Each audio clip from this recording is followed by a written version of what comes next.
Buonasera a tutti e tutte, sono Valentina Bonavoglia, faccio parte del movimento Fridays for Future Torino. Allora, futuro è la parola chiave del movimento di cui faccio parte, ovvero appunto Fridays for Future, Venerdì per il futuro, il gruppo di attivisti e attiviste nato dalle proteste di Greta Thunberg che si è diffuso in tutto il mondo a partire dal 2019. Il nostro movimento impronta tutta la sua attività sull'immaginare, progettare, difendere il futuro. Abbiamo infatti vissuto come esseri umani su questo pianeta guardando solo al presente per troppo tempo, cercando di migliorarlo continuamente, senza preoccuparci che il nostro stile di vita nel presente potesse danneggiare quello delle generazioni a venire, mettendo così a repentaglio il loro stesso futuro, la loro stessa possibilità di vivere. In particolare in questo periodo come Fridays for Future in tutta Italia ci stiamo concentrando su chiedere misure più attente a contrastare la crisi climatica da inserire nel Piano Nazionale di Ripresa e Resilienza, perché crediamo che con i soldi in arrivo dall'Unione Europea si debba ripartire in modo nuovo, diverso, verso il futuro, non verso il passato, utilizzando quindi mezzi inediti e investendo su progetti green, cominciando ad abbandonare le tradizionali fonti di energia fossile. Abbiamo poco meno di 7 anni per evitare gli effetti peggiori della crisi climatica, quindi dobbiamo agire adesso. Spesso l'idea del futuro mi spaventa, ci spaventa, ma davanti alla generale inazione dei governi non bisogna bloccarsi. Lottare ogni giorno per difenderlo aiuta a sentirsi meno soli. Ogni azione incide sulla possibilità di creare un mondo migliore e il cambiamento deve partire da noi, dalla collettività di cittadini e cittadine.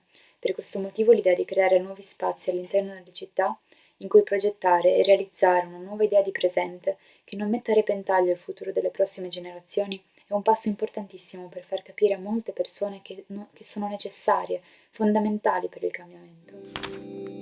Futuro è una parola complessa perché ha in sé sia elementi positivi di speranza sia elementi negativi di paura, però è soprattutto una parola positiva perché rimanda al progetto, alla costruzione, al pensare alle nuove generazioni.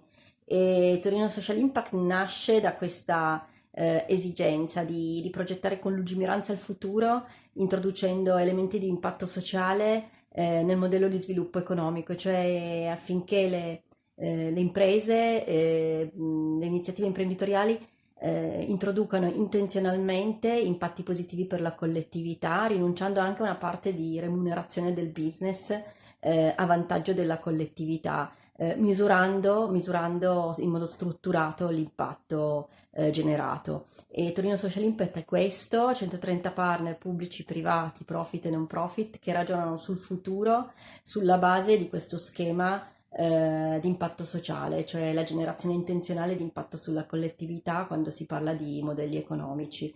E lo fa Torino Social Impact in modo interdisciplinare perché sono partner di diverse estrazioni. Interdisciplinare è anche la parola chiave della nuova Bauhaus europea, dove scienza, cultura, tecnologia, architettura e arte si confrontano per pensare al futuro e migliorare i luoghi in cui viviamo, migliorare il tessuto socio-economico, anche architettonico, urbanistico delle nostre città e anche delle aree extraurbane.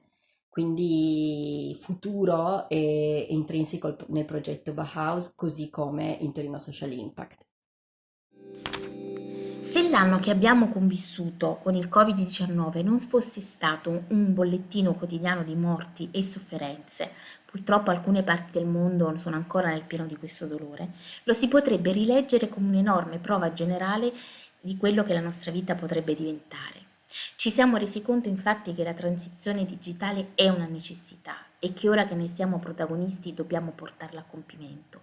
Ci siamo resi conto che la transizione ecologica è possibile, che possiamo di nuovo parlare di trasformazione dell'organizzazione del lavoro. Ci siamo resi consapevoli delle strutture della nostra società e dell'importanza di nominare persone, cose e fatti dando valore al genere. Ma in una società dove sembra dimenticare continuamente il contesto in cui vive e opera, non si può delegare alla nostra capacità di possibili visionari il sapere come andrà la prima, quando il sipario si alzerà del tutto. Ognuno di noi però può provare a essere autore o testimone di un gesto riuscito in questa prova generale che, come dicevo, è stato questo lungo intero anno passato. Io penso ad esempio che ora sappiamo che è possibile la costruzione di reti territoriali che mettano insieme il mondo profit e il non profit per affrontare i reali bisogni della comunità. oppure che il nostro paese è consapevole che l'istruzione e l'educazione sia una priorità per i nostri giovani e i nostri giovani, ma anche per le famiglie stesse. La povertà educativa, molto spesso legata a quella economica, priva milioni di bambini e di bambine delle opportunità di crescita e formazione, della possibilità di diventare cittadine e cittadini consapevoli. Per questo il futuro è investire in metodologie didattiche innovative, investire nello sviluppo delle competenze trasversali, praticare la multidisciplinarietà, credere nel valore educativo delle STEAM, fare in modo che la scuola e l'università diventino luoghi in cui la combinazione di conoscenze sia il principio di base dei percorsi di studio offerti agli studenti. Superare dunque quella atavica dicotomia tra il sapere scientifico e umanistico. Danilo Dolci diceva: scienza senza poesia è scheletro nudo, senza la scienza l'arte è molle.